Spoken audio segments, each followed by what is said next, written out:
మనం చాలా విరివిగా ఇవాంజలిస్ట్ లేదా ఇవాంజలిజం అన్న పదాలు తరచుగా వింటూ ఉంటాం. కానీ ఆ పదానికి అర్థం ఏంటి? ఇవాంజలిజం అంటే ఏంటి? మీకు ఎప్పుడైనా ఆలోచన వచ్చిందా? లేదా మీకు ఆల్రెడీ దాని గురించి తెలిసుండే ఉంటుంది. అయితే నేను ఇక్కడ కొన్ని విషయాలు తెలిపే ప్రయత్నం చేస్తాను.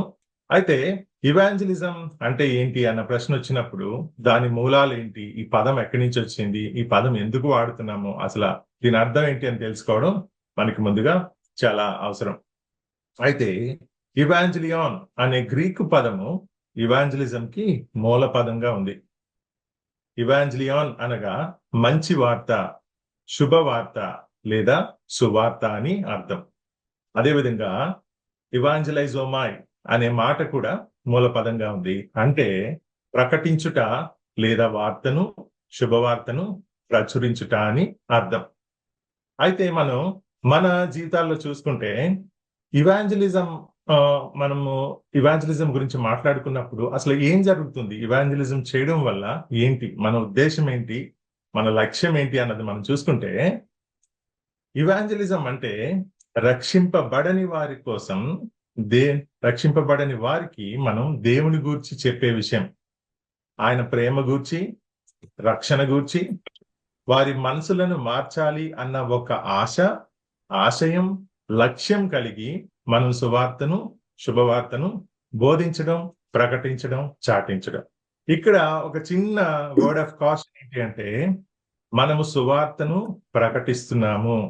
వారి మనసులను, వారి హృదయాలను దేవునికి దగ్గరగా తీసుకెళ్లే ప్రయత్నమే ఇవాంజలిజం. కానీ మనము బలవంతంగా ఒకరిని మార్చాలనో, బలవంతంగా ఒకరి మతాన్ని మార్చే ప్రయత్నం అయితే చేయట్లేదు. ఆ డిఫరెన్స్ ని మీరు గమనించాలి. మనకి దేవుడిచ్చిన గొప్ప రక్షణను, ఆయనలో మనకున్న గొప్ప నిరీక్షణను మనము పంచుకుంటాం తప్పితే మనము బలవంతం చేసే పరిస్థితులు కావివి. అది ఎందుకు అన్నది మనం కొన్ని వాక్యాల్లో మనం చూద్దాము. జాగ్రత్తగా వినండి. సువార్త అన్న విషయాన్ని, అంశాన్ని చాలా మన జీవితాల్లో, మన ఆత్మీయ జీవితంలో చాలా ప్రాముఖ్యమైన విషయము. ఈ అంశం గురించి కొన్ని విషయాలు నేను మీకు పంచుకోవాలని ఆశపడుతున్నాను. జాగ్రత్తగా వినండి. మొదటిగా ఈ శుభవార్త ఏంటి? ఎట్లా మొదలైంది? ఏంటిది ఈ విషయం మాట్లాడుతూ ఉన్నాము. అయితే మొదటిగా మనం ఈ శుభవార్త ఏంటి అన్న విషయాన్ని చూద్దాం. మరి మనము బైబిల్ గ్రంథము పఠిస్తున్నప్పుడు, మనం చూసుకున్నప్పుడు మన జీవితాలు ఎలా ఉండాలి అన్న విషయాల్లో మన ప్రభువైన యేసుక్రీస్తు చూపించిన ఉదాహరణలే మనకు ప్రాముఖ్యం. మనము ప్రతి విషయంలోనూ కూడా మనము దేవునిని పోలి, క్రీస్తుని పోలి మనం ఉండాలి. మనం ట్రాన్స్ఫార్మ్ అవ్వాలి. కాబట్టి మన ప్రతి ఆలోచన, ప్రతి మాట, మన ప్రవర్తన, నడవడిక ఆయనను పోలి ఉండాలి. కాబట్టి ఆయన ఏం చేశాడో తెలుసుకుని దాన్ని బట్టి మనము మన జీవితాలను అన్వయించుకోవడం ఎంతైనా మంచిది. అయితే మొదటిగా మార్కు సువార్త 1వ అధ్యాయంలోనే మనం 14వ వచనంలో ఒక వాక్యం చూస్తాం. నేను చదివి వినిపిస్తాను. యోహాను చెరపట్టబడిన తరువాత యేసు కాలము సంపూర్ణమై ఉన్నది, దేవుని రాజ్యము సమీపించి ఉన్నది, మారు మనస్సు పొంది సువార్త నమ్ముడని చెప్పుచు దేవుని సువార్తను ప్రకటించుచు గలిలయకు వచ్చెను. ప్రభువైన యేసుక్రీస్తు వారే తన పరిచర్యను, ఈ లోకంలో తన పరిచర్యను ప్రారంభించినప్పుడు ఏం చెప్పాడైనా? కాలము సంపూర్ణమై ఉన్నది, దేవుని రాజ్యము సమీపించి ఉన్నది, మారు మనస్సు పొంది సువార్త నమ్ముడు అని చెప్పి ఆయన ప్రకటించాడు. ఎక్కడ? గలిలయలో. ఇక్కడ ఆయన ఏం చెప్తున్నాడంటే దేవుని రాజ్యం గురించి మాట్లాడుతున్నాడు. అదేవిధంగా మారు మనస్సు పొందండి అని చెప్తూ ఉన్నాడు. తప్పితే మీరు ఈ రకంగా పలానా మతం తీసుకోండానో, పలానా విధంగా చేయండి అనో కాదు. నన్ను వెంబడించండి, దేవుని రాజ్యం గురించి తెలుసుకోండి అని ఈ విధంగా ఆయన సువార్త చెప్పడం మనం చూస్తాం.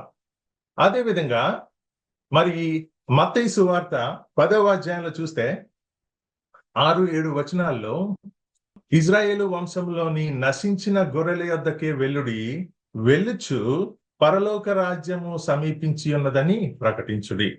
మరి యేసు ప్రభు తన 12 మంది శిష్యులను మరి సువార్త కొరకు పంపించినప్పుడు ఆయన వారికి ఏమి సూచన ఇచ్చాడంటే మీరు నశించిన గొర్రెల దగ్గరికి వెళ్ళండి.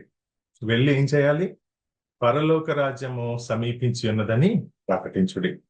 అదేవిధంగా అపోస్తలుడైన పౌలు ఏమంటున్నాడంటే, మనం 1 కొరింథీయులకు రాసిన పత్రిక 15వ అధ్యాయము 3వ 4వ వచనాలు చూసుకుంటే, 1 కొరింథీయులకు రాసిన పత్రిక 15వ అధ్యాయంలో చూస్తే, నాకియ్యబడిన ఉపదేశమును మొదట మీకు అప్పగించి తిని, అదేమనగా లేఖనముల ప్రకారము నాకియ్యబడిన ఉపదేశము, ఆయనకి ఇచ్చిన ఉపదేశం, ఆయన విన్న సువార్త, ఆయనకి ఇవ్వబడిన పని ఏంటి అంటే, లేఖనముల ప్రకారము క్రీస్తు మన పాపముల నిమిత్తము మృతి పొందెను, సమాధి చేయబడెను, లేఖనముల ప్రకారము 3వ దినమున లేపబడెను.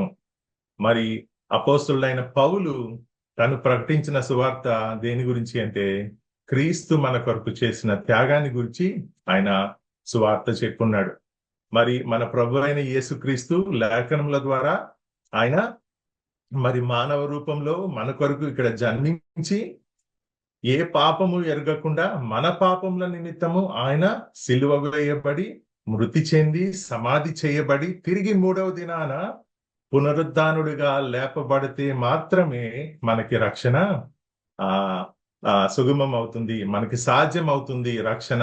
అది లేఖనముల ద్వారా రాయబడి ఉంది. మరి దేవాది దేవుడు అనాది కాలములో ఆయన పెట్టుకున్న ఆ యొక్క ప్రణాళికను ఆ విధంగా నెరవేర్చుకున్నాడు. ఇదంతా లేఖనముల ద్వారా రాయబడి ఉన్నది. లేఖనంలో రాయబడిన విధంగా జరిగితే గాని మనకి రక్షణ లేదు. ఎందుకంటే మానవ మాతృలుగా పాపముతో నిండిపోయిన వారిగా మనము మోక్షానికి చేరడానికి ఎటువంటి ఆలోచనలు, ఎటువంటి వేరే మార్గాలు లేవు కనుక, ఇది ఒక్కటే మార్గము గనుక అది మన సువార్త.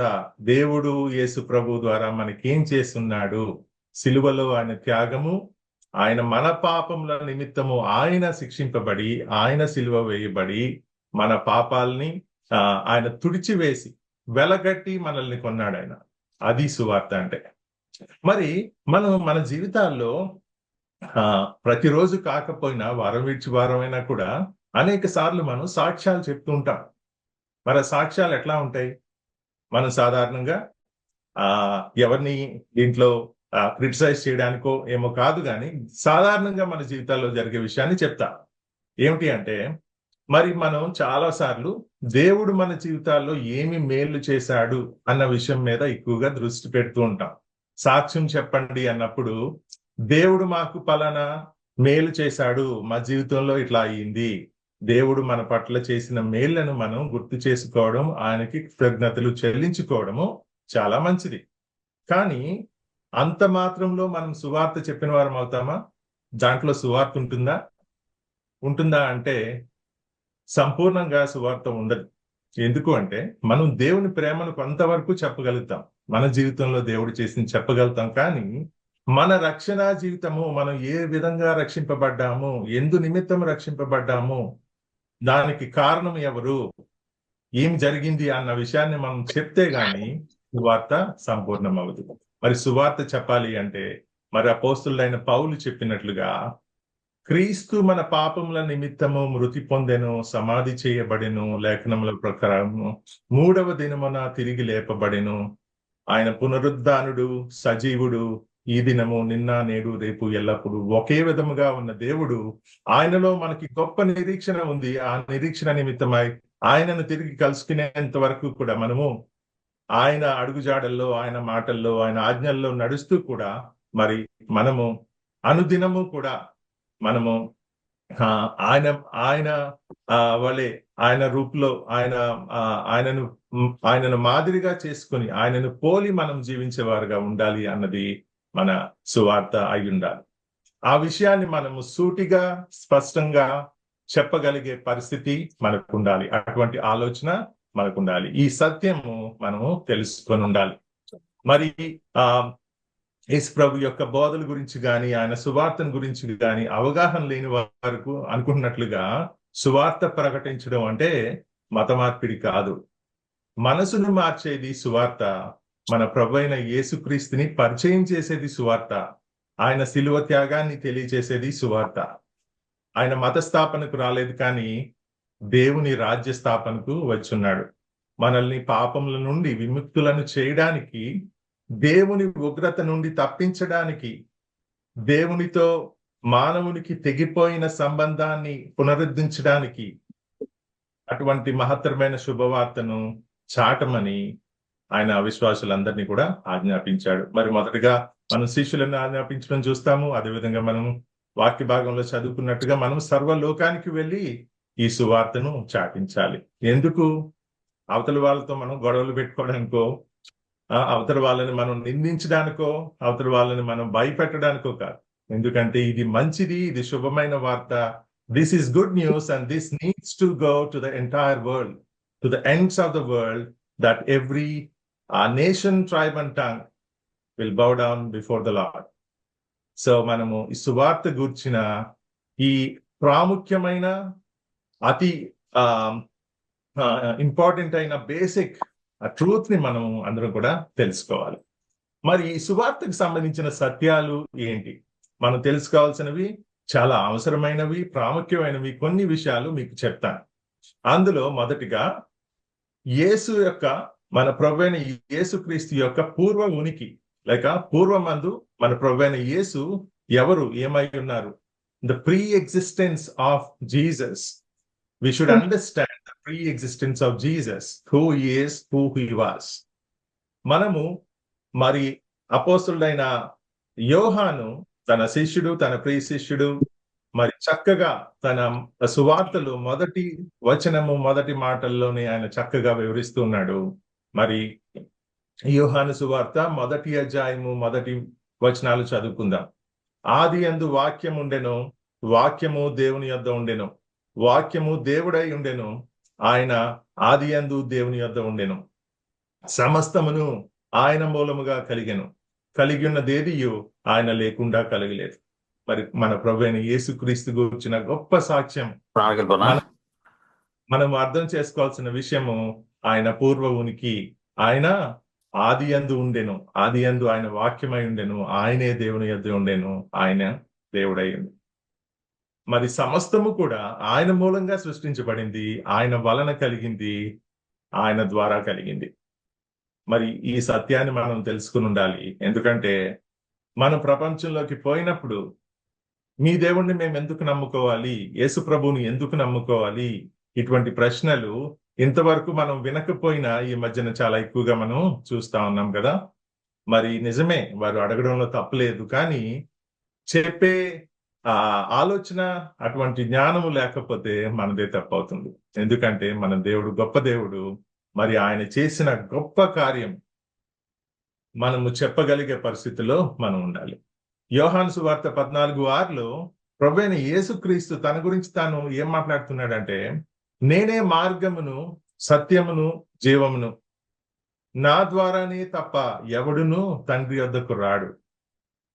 మరి ఇక్కడ ఆయన చెప్తున్న సత్యం ఏంటంటే, నేనే సత్యం, ఐఎమ్ ద ట్రూత్, నేనే మార్గం, ఐఎమ్ ద వే, నేనే జీవము, ఐఎమ్ లైఫ్.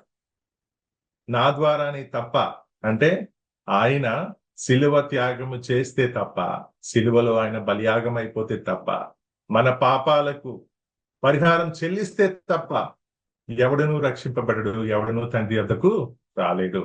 మరి అది నేను చేశాను అన్న విషయాన్ని మీరు గ్రహించి, మీరు నమ్మి బాప్తిసం పొందిన మీరు రక్షింపబడతారు, దేవుని రాజ్యంలో బిడ్డలుగా మీరు చేర్చబడతారు.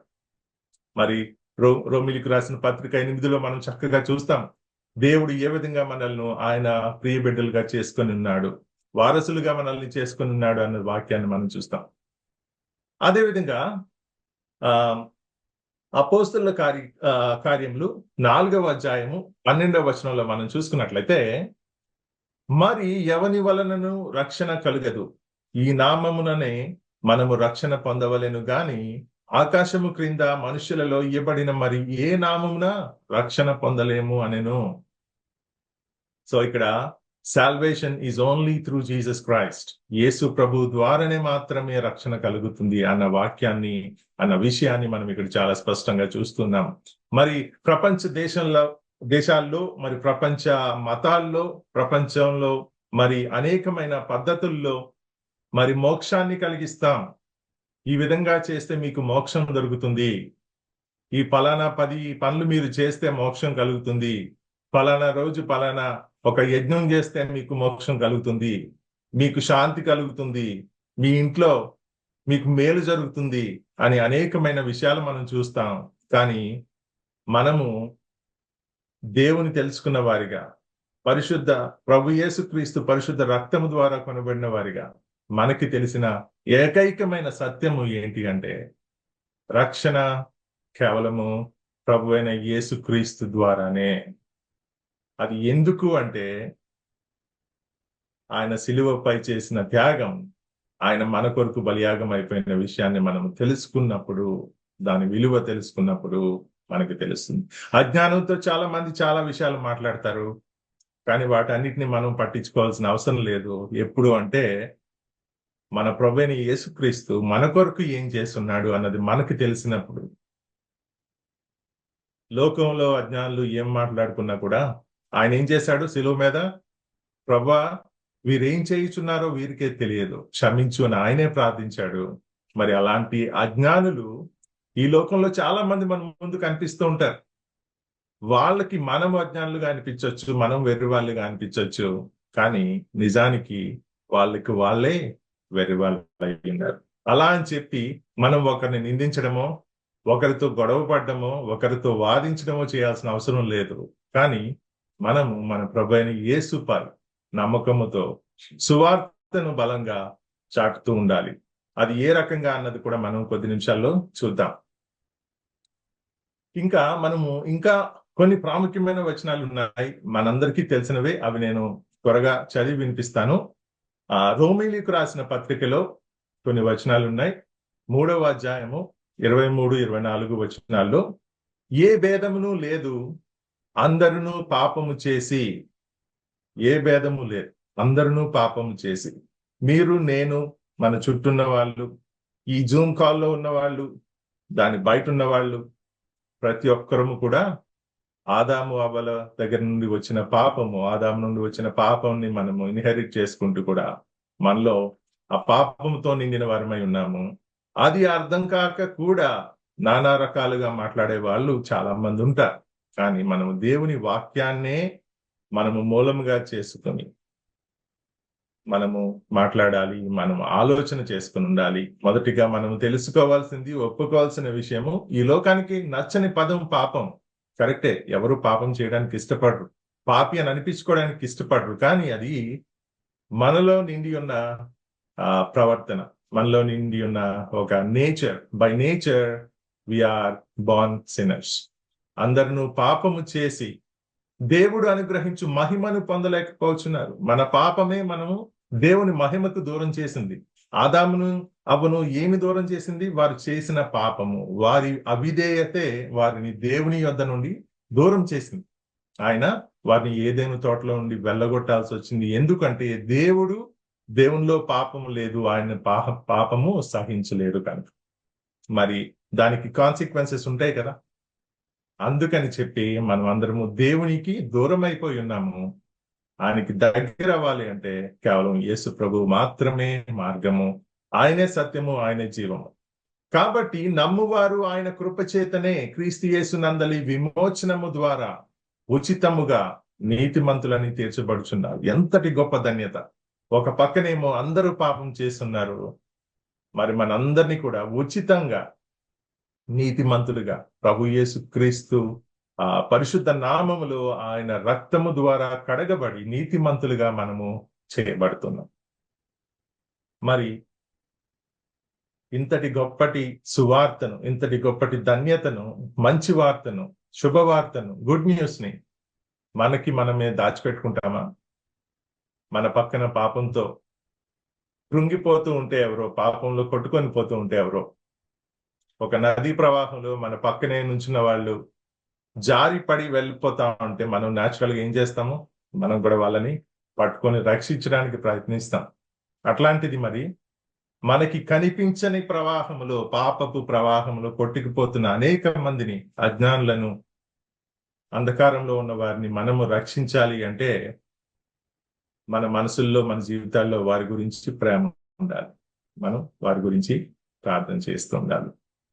అయితే రోమిలికి రాసిన పత్రిక 6వ అధ్యాయము 23వ వచనంలో మనం చూసేది ఏంటంటే, పాపము వలన వచ్చు జీతము మరణము, అయితే దేవుని కృపావరము మన ప్రభువైన క్రీస్తు యేసునందు నిత్య జీవము. మరొకసారి మనం చూస్తా ఉన్నాము, పాపము వలన వచ్చు జీతము మరణం. ఒక కాన్సిక్వెన్స్ ఉంటుంది మనం చేసే పాపానికి, పర్యవసానాలు ఉంటాయి మనం చేసే పనులకి. అయితే దేవుని కేవలం తన కృప చేత, దేవుని కృపావరము మన ప్రభు అయిన క్రీస్తు యేసునందు నిత్య జీవం మనకి కలిగింది. అదేవిధంగా రోమిలికి రాసిన పత్రిక 5వ అధ్యాయము 8వ వచనం చూసుకుంటే, అయితే దేవుడు మన ఎడల తన ప్రేమను వెల్లడిపరుచున్నాడు, ఎట్లనగా మనం ఇంకనూ పాపులమై ఉండగానే క్రీస్తు మన కొరకు చనిపోయాడు. ప్రభు అయిన యేసుక్రీస్తు 2000 సంవత్సరాల క్రితం సిలువ వేయబడి ఉన్నాడు. మనము పుట్టక ముందే, మనం జన్మించక ముందే, మనం ఇంకనూ పాపంలో ఉండగానే మన తల్లిదండ్రులు, వారి తల్లిదండ్రులు, వాళ్ళ తల్లిదండ్రులు అందరూ పాపంలో ఉండగానే మన కొరకు, మనం చేయబోయే పాపాలకు, మనం చేసిన పాపాలకు, చేస్తూ ఉన్న పాపాలకు అన్నిటినీ పరిహారంగా ఆయన శిలువ మరణం చెంది ఉన్నాడు. ఎట్లనగా మనం ఇంకనూ పాపులమై ఉండగానే క్రీస్తు మన కొరకు చనిపోయాడు. అదేవిధంగా రోమిలికి రాసిన పత్రిక 10వ అధ్యాయము 9వ వచనంలో, అదేమనగా యేసు ప్రభు అని నీ నోటితో ఒప్పుకొని దేవుడు మృతులలో నుండి ఆయనను లేపెనని నీ హృదయమందు విశ్వసించిన ఎడల నీవు రక్షించబడదువు. నీ నోటితో ఒప్పుకొని నీ హృదయమందు విశ్వసించిన ఎడల నీవు రక్షింపబడదు.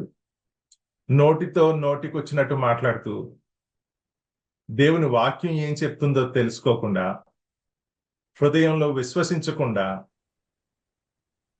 ఏం దేవుడు అని దేవుణ్ణి ప్రశ్నిస్తే, ఆయన వాక్యం చాలా స్పష్టంగా చెప్తా ఉంది ఆయన ఏం చేశాడు, ఆయన ప్రణాళిక ఏంటి, ఆయన ప్రేమ ఏంటి, మన పట్ల ఆయన కలిగి ఉన్న ప్రణాళికలు ఏంటి అన్న ఆయన చెప్తూ ఉన్నాడు.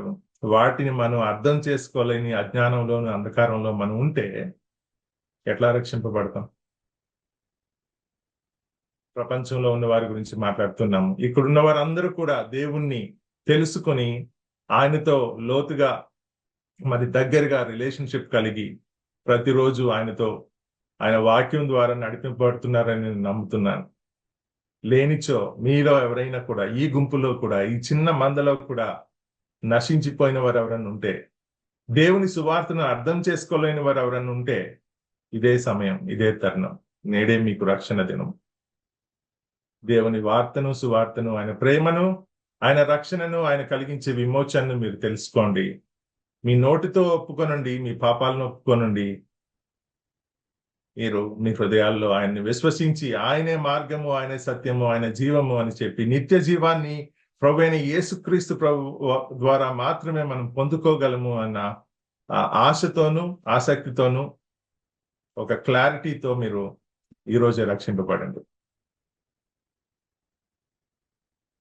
మరి మనం ఈ అంత దినాల్లో చాలా మంది ప్రీచర్స్ ని చూస్తున్నాము, చాలా మంది చర్చెస్ చూస్తున్నాము, చాలా రకరకాల డినామినేషన్స్, రకరకాలమైన ఫెలోషిప్స్, రకరకాల చర్చలు, పెద్ద పెద్ద సంఘాలు, చిన్న చిన్న సంఘాలు, యూట్యూబ్లో కొట్టుకోవడాలు చాలా చూస్తున్నాం. కానీ మీరు జాగ్రత్తగా గమనిస్తే, మనము గమనించాలి అంత్య దినాల్లో మరి ఎవరికి వారికి ఇష్టమైనవి, వారి చెవులకి ఏదైతే ఇష్టంగా ఉంటుందో అట్లాంటి మాటలు వినడానికి ఎక్కువ మంది ఇంట్రెస్ట్ చూపిస్తారు అని దేవుని వాక్యమే మనం చూస్తా ఉన్నాం. మరి దేవుని వాక్యం చెప్పడం మానేసి, సువార్త గురించిన సత్యాలు చెప్పడం మానేసి, కేవలం ఆశీర్వాదాల మీద ధ్యాస ఉంచుతున్న ఈ రోజుల్లో, సువార్తను నీరుగార్చుతున్న ఈ అంత్య దినాల్లో ఇంతవరకు మనం చూసుకున్న ఈ సత్యాలను తెలుసుకోవడం, అర్థం చేసుకోవడం, వాటిని వివరంగా ప్రకటించడం చాలా అవసరం. మన హృదయాల్లో క్రీస్తు లేకుండా, మన మనసుల్లో మార్పు రాకుండా మనం ఎన్ని చర్చలకు వెళ్ళినా, ఎన్ని మీటింగ్స్కి వెళ్ళినా ప్రయోజనం ఉండదు. మన ఆలోచనలు, మన క్రియలు ఈ లోక సంబంధమైనవి కాకుండా ప్రభు యేసు తన పరిచర్యలో ఆరంభంలో చెప్పినట్లుగా మనం దేవుని రాజ్య స్థాపన కొరకు, దేవుని రాజ్య సంబంధమైన వాటి కోసం మనము ఆశపడుతూ ఉండాలి. అప్పుడే సువార్తను మనము ప్రకటించగలము.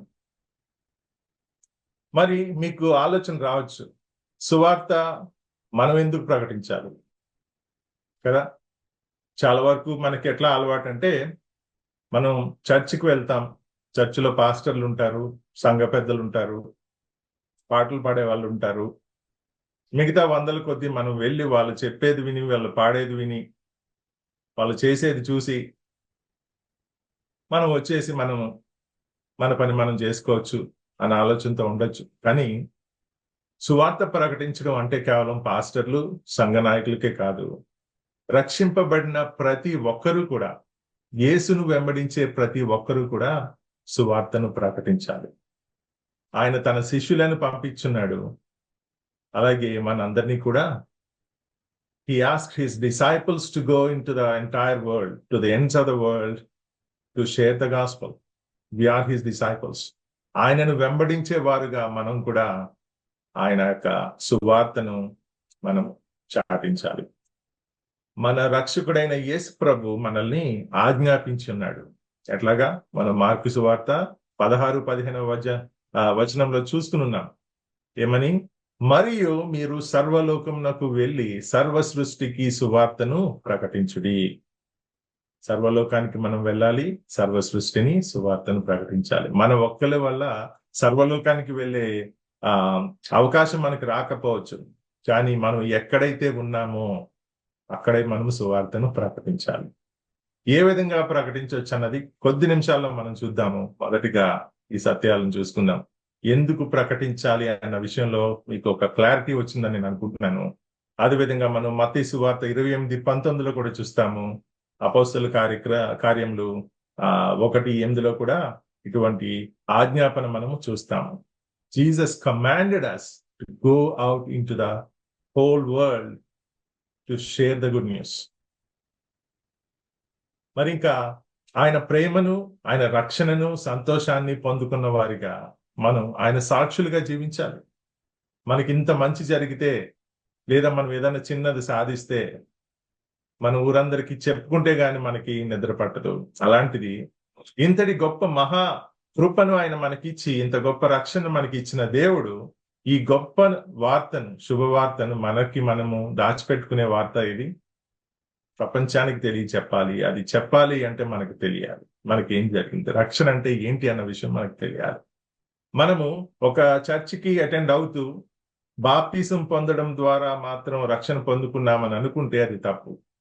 ఎందుకంటే బాప్తిసం పొందడం అన్నది మనము రక్షింపబడ్డాము, దేవునితో ఒక మంచి రిలేషన్షిప్ లోకి మనం వచ్చున్నాము, మన పాపములు కడుగవేయబడినాయి, ప్రభువైన క్రీస్తు మన కొరకు సిలువ వేయబడి సమాధి చేయబడి తిరిగి లేచాడు, పునరుద్ధానుడు, ఆయనలో నిత్య జీవం ఉంది అన్న సత్యాన్ని మనం గ్రహించి మన పాపాలను మన నోటి ద్వారా ఒప్పుకొని, ఆయనే రక్షకుడని ఒప్పుకొని మన హృదయాల్లో ఆయనను విశ్వసించినప్పుడు మాత్రమే మనము విశ్వాసులం అవుతాము, రక్షింపబడిన వారం అవుతాము. దాని సూచక క్రియగా, as a result of our salvation, we take baptism to proclaim the good news. మనము బాప్తిస్మము రక్షింపబడ్డాము మేము అని ప్రపంచానికి చాటడానికి, అది కూడా ప్రభువైన యేసుక్రీస్తు మనకి ఇచ్చిన, చర్చ్కి ఇచ్చిన 2 ఆర్డినెన్సెస్ లో ఒకటి మొదటిగా బాప్తిసం పొందడము, రెండవది మనము బల్లలో పాలు పంపులు పొందుకోవడం. ఆ విషయాల్ని మనము తెలుసుకున్న వారమే ఉన్నాము. అది గమనించండి. అదేవిధంగా మన ప్రభువైన యేసుపై మనకున్న నమ్మకాన్ని, ఆయనలో ఉన్న గొప్ప నిరీక్షణను అనేకులు ప్రశ్నిస్తూ ఉంటారు కదా. మనం ఇక్కడ మన దేవుడు గొప్ప గురించి చెప్పట్లేదు, గొప్పవాడే మన దేవుడు. కానీ ఇక్కడ మనం గొప్పలు పోవడానికి కాదు చెప్పేది సువార్త. సువార్త అవసరం కాబట్టి చెప్తున్నాం. సువార్త మన అందరికీ అవసరము. అది గొప్పది, మహత్తరమైనది, దేవుడు మనకి ఇచ్చే ఉచితమైన వరం కాబట్టి. మరి సువార్త చెప్పడానికి మనం ఎప్పుడూ ఎల్లప్పుడూ సిద్ధంగా ఉండాలి. ఏమోనండి మాకు తెలియదండి, మా పాస్టర్ గారు పిలిచారండి, మా ఇంటికి వచ్చి మాకు కరపత్రాలు ఇచ్చారండి, బైబిల్ చేతిలో పెట్టి చర్చికి వచ్చేయమన్నారండి, అప్పటి నుంచి మేము క్రైస్తవులం అయిపోయామండి అంటే కుదరదు. మనము అది ఒక మొదటి అడుగు అవ్వచ్చు మన జీవితంలో. కానీ మనం దేవుని వాక్యంలో బలపడుతూ, దేవుని వాక్యాన్ని తెలుసుకుంటూ కూడా ఆయన ఎప్పుడైనా మరి అవసరం వచ్చినప్పుడు, లేదంటే మనకి అవకాశం దొరికినప్పుడల్లా కూడా సువార్తను చెప్పేవారుగా మనం సిద్ధపడి ఉండాలి. మొదటి పేతురు 3వ అధ్యాయం 15వ వచనంలో మనం చూసుకుంటే, నిర్మలమైన మనస్సాక్షి కలిగిన వారై మీలో ఉన్న నిరీక్షణను గూర్చి మిమ్మును హేతువు అడిగిన ప్రతి వానికిని సాత్వికముతోనూ భయముతోనూ సమాధానము చెప్పుటకు ఎల్లప్పుడూ సిద్ధముగా ఉండి మీ హృదయముల యందు క్రీస్తును ప్రభువుగా ప్రతిష్ఠించుడి. అపోస్తులైన పేతురు రాస్తున్నాడు ఇక్కడ ఏమని? నిర్మలమైన మనస్సాక్షి కలిగిన వారై మీలో ఉన్న నిరీక్షణ గూర్చి మిమ్మును హేతుబడుగు ప్రతివానికి ఎందుకు రక్షింపబడాలి, ఎందుకు క్రీస్తుని నమ్ముకోవాలి అన్న ప్రశ్నలు ఎంతగానో వస్తూ ఉన్నాయి. మన పైన విపరీతమైన ప్రెషర్ ఉంది మధ్యకాలంలో. కానీ మనం ఎట్లా చెప్పాలి? వెళ్ళి మనము రోడ్ల పైన డిబేట్లలో ఛాలెంజ్లు చేయమని చెప్తా లేదు ఇక్కడ పేతురు గారు. కానీ ఆయన ఏం చెప్తా ఉన్నాడంటే, సాత్వికముతోనూ భయముతోనూ సమాధానము చెప్పుటకు ఎల్లప్పుడూ సిద్ధముగా ఉండండి. మనకి ఆ సత్యం, మనకి క్లారిటీ ఉన్నప్పుడు మనం చెప్పగలుగుతాం. రండి చూసుకుందాం, మా దేవుడు ఇలాంటి దేవుడు, మా దేవుడు తప్ప వేరే దేవుడు లేడు అన్నప్పుడు, ఎందుకు లేడు అని అడిగినప్పుడు కూడా మనం ఈ సత్యాల్ని చెప్పగలిగే వారిగా మనం ఉండాలి. అంటే ఈ రోజున మనం ఇంతవరకు మరి దేవుని మహాకృపలో మరి చూసిన ఈ వాక్య భాగాలను మరి మనం జ్ఞాపకం చేసుకుని వాటి ద్వారా బలపడి మనం సువార్తను చాటించాలి. మరి సువార్త ప్రకటించడానికి మనం ఎలా పడితే అట్లాగా చేయొచ్చా? ఏం చెయ్యాలి? నాకు తెలియదు, నాకు భయం, అవతల వాళ్ళు ఏమంటారు, నన్ను రిజెక్ట్ చేస్తారేమో అని మనం చాలా ఆలోచిస్తుంటాం. ఎందుకంటే మన చుట్టూ దేవుని తెలుసుకొని వాళ్ళే చాలా ఎక్కువ మంది. మరి అట్లాంటి వాళ్ళు ఉన్నప్పుడు ఏమో వాళ్ళు నేను దేవుని గురించి చెప్తే నాతో మాట్లాడడం మానేస్తారేమో, నన్ను హేళన చేస్తారేమో, నన్ను తక్కువగా చూస్తారేమో, ఇట్లాంటి భయాలతో మనం ఉంటాం. మనం ఎంతటి సీనియర్ లీడర్స్ అయినా కూడా, దేవునిలో చాలా రోజుల నుంచి ఉన్నప్పటికీ కూడా, ప్రతి అవకాశంలో కూడా సువార్త చెప్పడానికి ముందర మనకు అటువంటి ఆలోచనలు, సందేహాలు ఉంటాయి. కానీ మనము మన బలం చేత మనం చేయట్లేదు సువార్తను ప్రకటించడం. మనము దేవునిపై ఆనుకొని ఆయన ద్వారా బలపడి అప్పుడు మాత్రమే మనం చేయగలుగుతాం. మరి మొదటిగా సువార్తను ప్రకటించడానికి మనకి ఒక వ్యూహం ఉండాలి. ద స్ట్రాటజీ ఫర్ ఇవాంజలిజం ఏంటి అంటే, మొదటిగా మీ జీవితం ద్వారా సాక్ష్యం ఇవ్వండి. మీ జీవితమే సువార్త అయి ఉండాలి.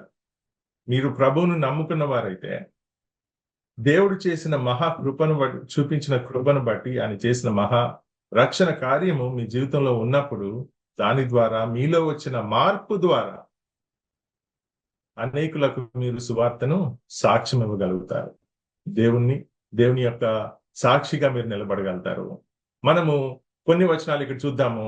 ఫిలిప్పీలకు రాసిన పత్రిక 2వ అధ్యాయంలో 14వ వచనం చూస్తే, మీరు మూర్ఖమైన వక్ర జనము మధ్య, మనం ఎట్లాంటి జనం మధ్య ఉన్నాం? మూర్ఖమైన వక్ర జనం.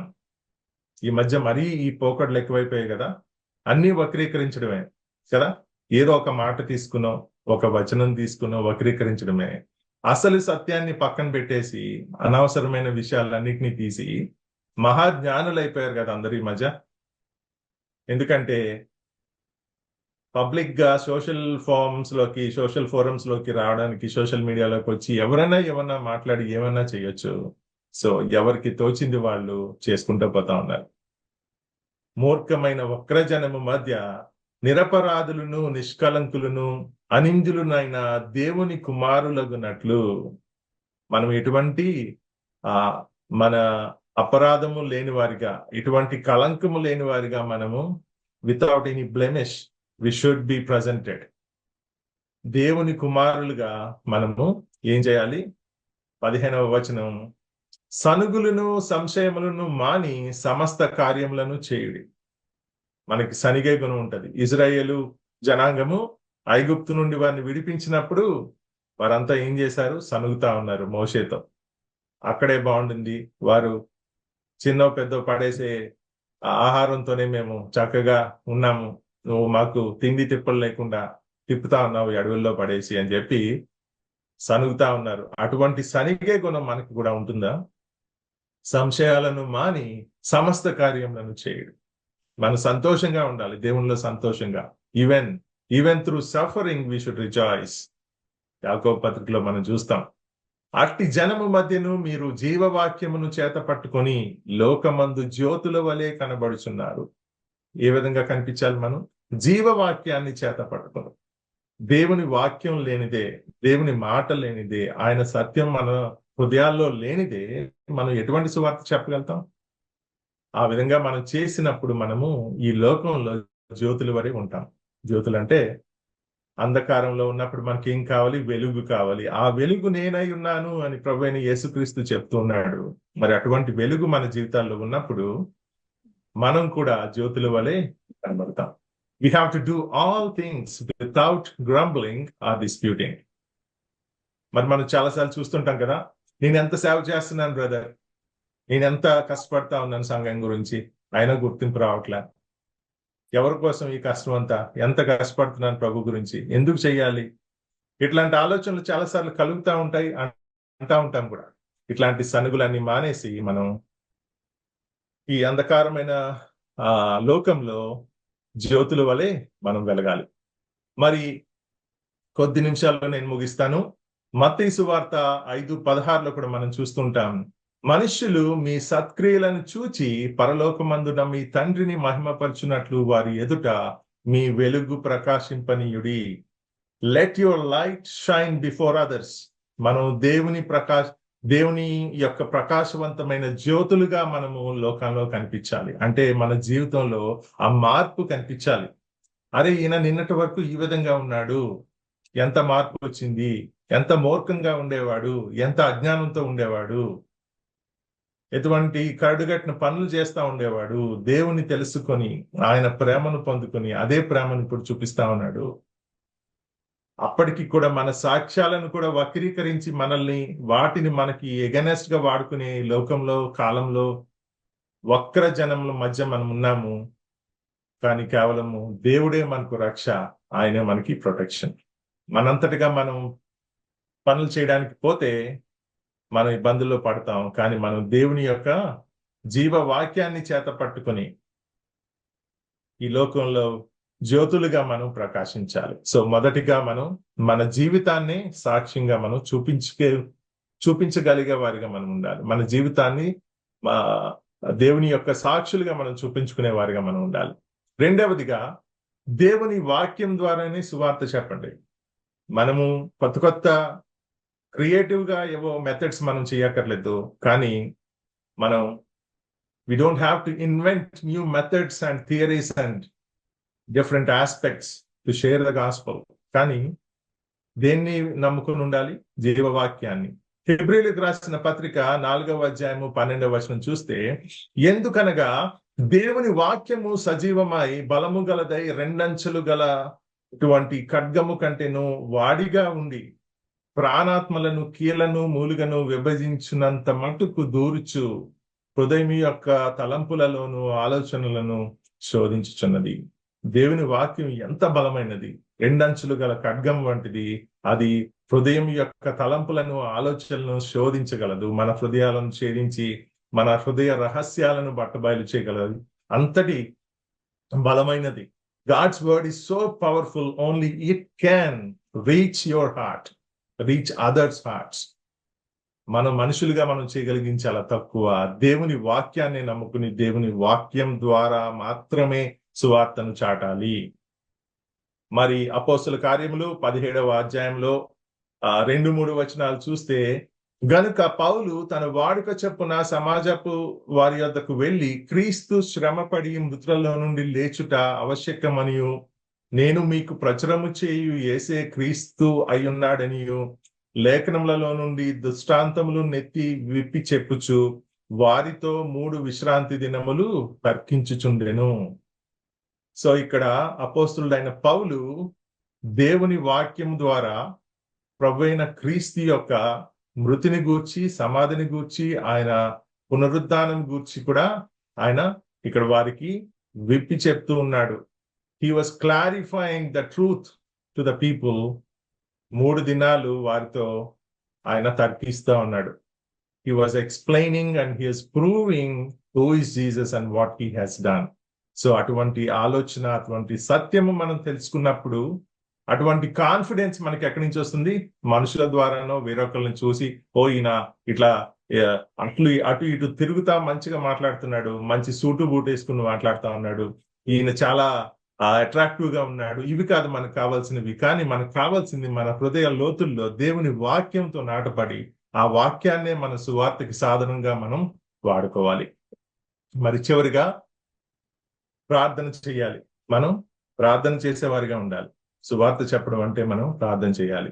రోమీయులకు రాసిన పత్రిక 10వ అధ్యాయము 1వ వచనం చూస్తే, సహోదరులారా, ఇశ్రాయేలీలు రక్షణ పొందవలనని నా హృదయాభిలాషయు వారి విషయమై నేను దేవునికి చేయు ప్రార్థన అయ్యున్నవి.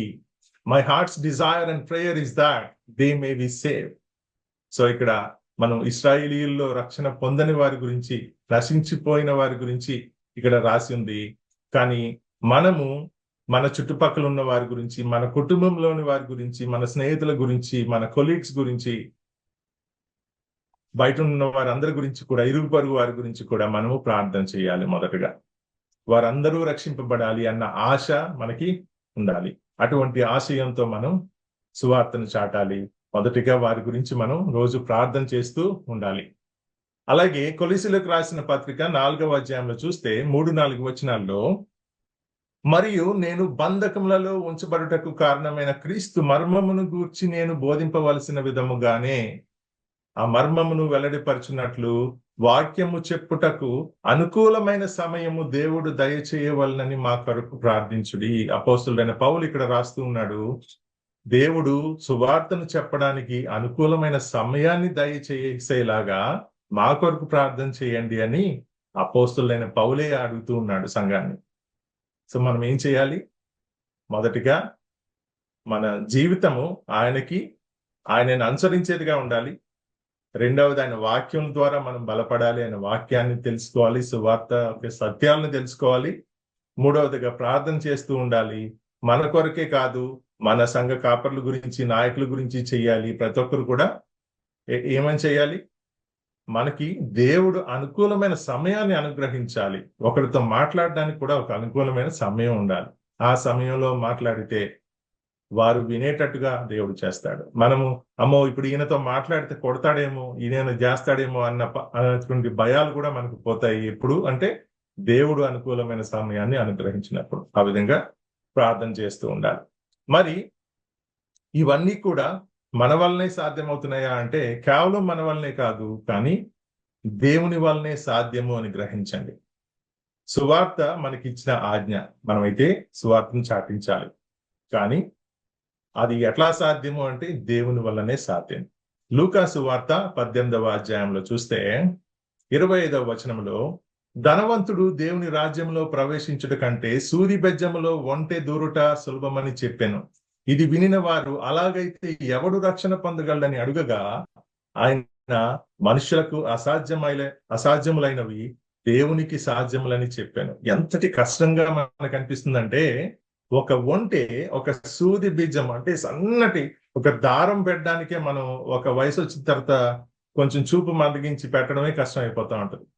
అట్లాంటి దాంట్లోకి ఒక ఒంటె దూరడం ఎంత కష్టమో, ఎవరైనా రక్షింపబడాలంటే అంతే కష్టం అని చెప్తా ఉన్నప్పుడు ప్రభు వారు అడిగారు, మరి ఇంత కష్టం అంటున్నావు ఎట్లా జరుగుద్ది అని. మనుషులకు అసాధ్యములైనవి దేవునికి సాధ్యములని చెప్పాను. కేవలం ఆయన ద్వారా మాత్రమే మనం రక్షింపబడగలుగుతాము. ఆయనకే సాధ్యము. ఆయనే మన హృదయాంతరాలను శోధించి పరిశీలించి మనల్ని ఆయన ఒప్పించగలుగుతాడు. యోహాను సువార్త 14వ అధ్యాయము 26వ వచనంలో చూస్తే, ఆదరణకర్త అనగా తండ్రి నా నామమున పంపబోవు పరిశుద్ధాత్మ సమస్తమును మీకు బోధించి నేను మీతో చెప్పిన సంగతులన్నిటినీ మీకు జ్ఞాపకము చేయును. మనం ఇక్కడ పరిశుద్ధాత్మ దేవుని గురించి he said he will send a helper in the name of Holy Spirit who will help us. He will be with us and he will guide us. అదే విధంగా యోహాను సువార్త 16వ అధ్యాయము 8వ వచనంలో చూస్తే ఆయన అంటే ఇక్కడ ఆదరణకర్త పరిశుద్ధాత్ముడి గురించి చెప్తా ఉన్నాడు. ఆయన వచ్చి పాపమును గూర్చియు నీతిని గూర్చియు తీర్పును గూర్చియు లోకమును ఒప్పుకొన చేయును. ఎవరు చేయగలుగుతారు? పరిశుద్ధాత్మ దేవుడు మాత్రమే చేయగలుగుతాడు. ఏం చేయగలుగుతాడు? లోకాన్ని వారి పాపములు గూర్చి వారిని ఒప్పింపు చేయగలుగుతాడు. Only the Holy Spirit, God, can convict the hearts of the sinners that they are sinful, and he will convict them of their sins. మన పాపాల గురించి ఆయన మాత్రం చేయగలుగుతాడు. మనం ఒక సాధనము. మన సువార్తను ప్రకటించడం వరకు మన పని. కానీ మనుషులను మార్చడము, వారి మనసులు మార్చడం అన్నది పరిశుద్ధాత్మ దేవుని పని. ఆయన పని ఆయన చేయనిద్దాం. మనకి ఇచ్చిన ఆజ్ఞను, మన పనిని మనం చేద్దాం. మనం చేసే పనిని సంపూర్ణంగా ఎటువంటి సనుగులు గొనుగులు లేకుండా, ఎటువంటి కంప్లైంట్స్ లేకుండా మనం చేద్దాం. ప్రభు యందు మనం ఆనందిస్తూ ఆయన ఇచ్చిన నిత్య జీవాన్ని పొందుకున్న వారిగా సంతోషంగా మనము ఆ వార్తను, ఆ శుభవార్తను, ఆ గుడ్ న్యూస్ ని ప్రతి ఒక్కరికి కూడా షేర్ చేద్దాం. కానీ దీంట్లో తొందరపాటు కానీ మనం ఇష్టం వచ్చినట్టు మాట్లాడడం కానీ చేయకూడదు. కానీ ఆ విషయంలో కూడా మన జీవితంలో సాక్ష్యాన్ని చూపించాలి. మనం వాక్యం ద్వారా బలపడాలి. దేవునిలో ప్రార్థన చేస్తూ దేవుడు అనుకూలమైన సమయాన్ని కలుగు చేయాలి అని చెప్పి మనం ప్రతి ఒక్కరి గురించి కూడా ప్రార్థన చేయాలి. దేవుని నమ్ముకోని వారి పట్ల మనం ఒకలాంటి ద్వేషాన్ని పెట్టుకోకూడదు. కానీ మనం వారిని ప్రేమిస్తూ వారి పట్ల మనము ఇంకా సింపతి చూపించాలి. అరే, వీరు నశించిపోతున్నారే, వీళ్ళ కొరకు నేను ఏం చేయగలుగుతాను అని మనం ఆలోచన చేయాలి. చివరిగా ఒక మాట, మరి సువార్త అంటే గుడిలోనో లేదా నడి రోడ్లోనో చేసేదే కాదు. మొదటిగా మన హృదయాల్లో, మన జీవితాల్లో, మన ప్రార్థనా గదుల్లో మొదలవ్వాలి. అది సువార్త అవుతుంది. దేవుడు అనేక రకాలుగా మనల్ని బలపరిచి సువార్త చెప్పే అనుకూలమైన సమయాన్ని ఆయన మనకి ఇవ్వాలని, ఈ కొద్ది మాటలను దీవించి మనల్ని బలపరచాలని అర్థిస్తున్నా. ఆమేన్.